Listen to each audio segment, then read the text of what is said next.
Good morning students. आज का जो हमारा टॉपिक है वो है व्हाट इज़ क्लोज रीडिंग। तो क्लोज रीडिंग सुन के ही समझ आता है कि कुछ किसी चीज़ को बहुत ध्यान से बहुत डीपली रीड करना है या कुछ एनालाइज करना है। Close reading is a strategy in which children read and reread short complex text to improve comprehension. Even simpler, close reading is reading a text enough times that you can explain it to someone else and answer questions about it. For example, जैसे हम देखते हैं कि हम lesson पढ़ते हैं, ठीक है, इंग्लिश का, तो क्या होता है कि हम उसको बार बार रीड करते हैं क्योंकि एंड में जो है हमें क्वेश्चन आंसर्स दिए होते हैं जो हमने सॉल्व करने होते हैं. तो क्लोज रीडिंग एक ऐसी स्ट्रैटेजी है जिसमें हम चिल्ड्रन को बोलते हैं कि वो बार बार एक लेसन को, एक पैराग्राफ को या एक पेज को रीड करें सो दैट उनको एक तो अच्छे से समझ आए. अगर उन्हें अच्छे से समझ आएगा तभी वो आगे क्वेश्चन आंसर्स के आंसर दे पाएंगे. What is the point of close reading? अब क्या पॉइंट है, क्यों हम क्लोज रीडिंग करवाते हैं स्टूडेंट्स को? Students will not always have a parent or teacher alongside them when tackling a tough text. Close reading gives them the tool to read complex text all on their own. तो क्या होता है कि ऐसे तो नहीं है कि ऑल द टाइम टीचर्स या पेरेंट्स स्टूडेंट के पास रहेंगे, ठीक है. तो जो स्टूडेंट है उसको हमने ऐसा इंडिपेंडेंट बनाना है कि वो अगर कहीं अकेला भी हो तो कोई अगर डिफ़िकल्ट टेक्स्ट हो या कोई मुश्किल हो कोई लेसन, तो वो बार बार अगर रीड करे तो उसे समझ लग जाए. Reading and rereading the text to gather meaning and determine the author's purpose. Highlighting important vocabulary words and using context clues to figure out the meaning of them.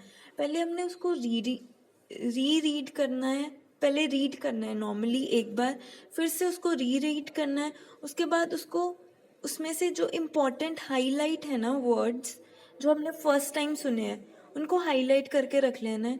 फिर उनका मीनिंग देखना है डिक्शनरी में ताकि आपको clarity हो.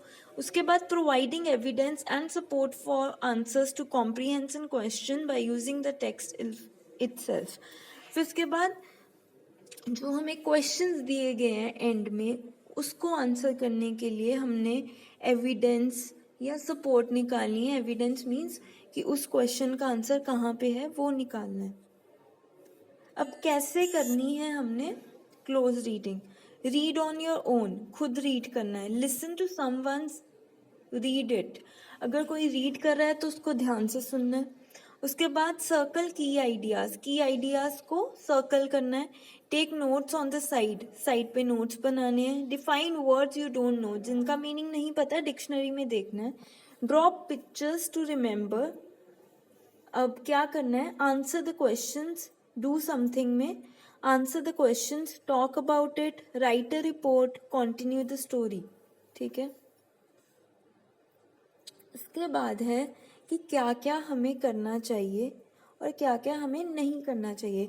Read the text slowly at least twice. At least 2 बार हमें जो है वो टेक्स्ट को रीड करना है. Get the gist of what the text is about, कि जो हम लेसन पढ़ रहे हैं वो है किस बारे में.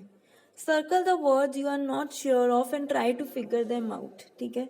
री रीड, एनोनेट, अंडरलाइन की वोकैबुलरी अंडरलाइन कर सकते हो, री रीड कर सकते हो.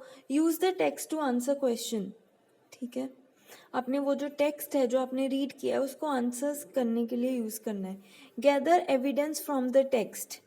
ठीक है. आपको फिर उस क्वेश्चन का आंसर करने के लिए जो एविडेंस है वो निकालना है. Talk with each other about what you think it means. अब हम डिस्कस भी कर सकते हैं किसी और के साथ कि अगर तुमने ये लेक्चर या लेसन पढ़ा है तो तुम्हें क्या समझ आया और मुझे क्या समझ आया. रीड अगेन टू समराइज और आंसर स्पेसिफिक क्वेश्चन. ठीक है. अब कौन से हम सिंबल्स यूज कर सकते हैं वाइल रीडिंग? अगर कोई इंपॉर्टेंट डिटेल है उसको मार्क करना है तो हम स्टार बना सकते हैं. अगर कोई वर्ड इम्पॉर्टेंट है या तो कुछ ऐसा इम्पॉर्टेंट है तो हम सर्कल कर सकते हैं उस वर्ड को. अगर आपके माइंड में कोई डाउट है तो you can make a question mark. अगर कुछ आपको इंटरेस्टिंग और सरप्राइजिंग लगा है तो आप एक्सक्लेमेटरी लगा सकते हो. अगर कुछ आपको लग रहा है कि आपका इसके साथ कनेक्शन बन रहा है तो आप सी लगा सकते हो. ई आप लगाओगे जब आपने जैसे क्वेश्चन आंसर के लिए एविडेंस, तो यू कैन जस्ट राइट ई. अगर कोई आपका फेवरेट पार्ट है तो आप उस पर हार्ट बना सकते हो. I hope this is clear to you. If there is any doubt just let me know. Thank you.